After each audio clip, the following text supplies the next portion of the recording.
literacy does fall away for dementia residents and dementia units because of lack of exposure to resources, lack of confidence, and little encouragement.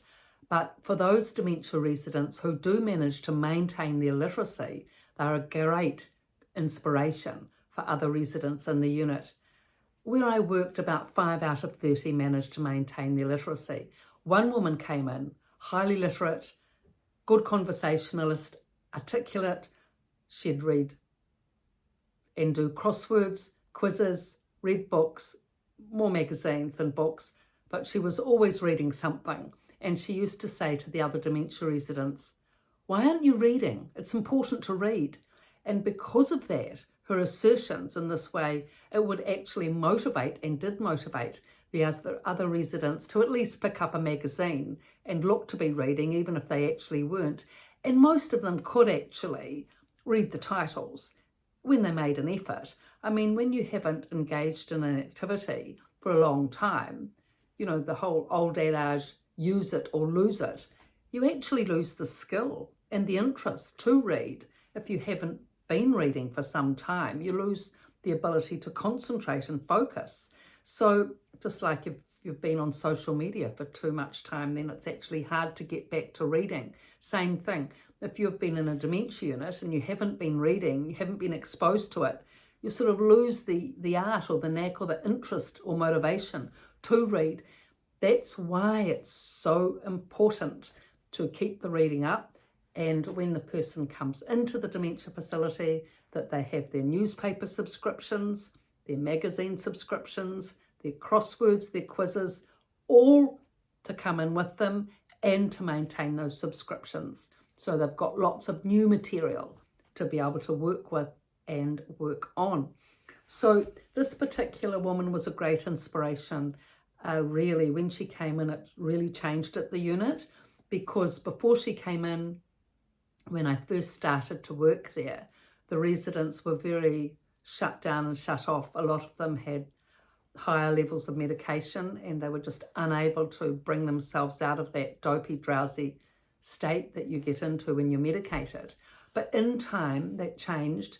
Medications reduced, residents became more alert. And when you start getting even one person coming into a unit who's articulate, reads and is alert, others will perk up, especially if that person, as this woman did, encourages others to read and make an effort. Now, in contrast to this, there was another woman who came in soon after this lady, actually, very bright, prior university lecturer, crosswords all day long, piles of them in her room, all completed. But she only worked on this for her own self-development. She didn't extend herself to others and help others as the previous woman did. There was something that had happened in her life that had embittered her, and she never smiled. She was an attractive, pleasant woman, but there was a thorn in her side. Something had happened, and she wasn't able to open herself up to other people. So because of that, even though others attempted to befriend her, she never made friends. She didn't even connect with the group. She'd come and sit in the group to listen to the newspaper reading and be part of the quizzes and crosswords and workshops, but she never contributed. So that's the thing, you know, if we've got knowledge, it's great for ourselves, but equally it's important for others. And you need to be able to share that, to become part of a community and have that friendship and camaraderie, and for the community to progress. Now, there were various other levels of literacy.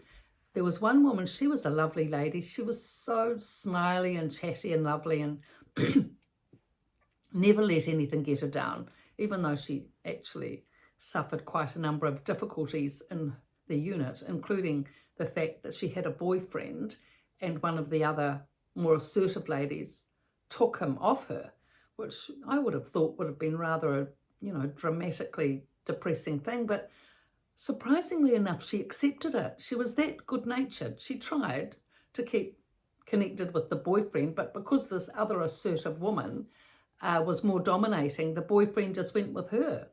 And also the new girlfriend treated him a bit more deferentially.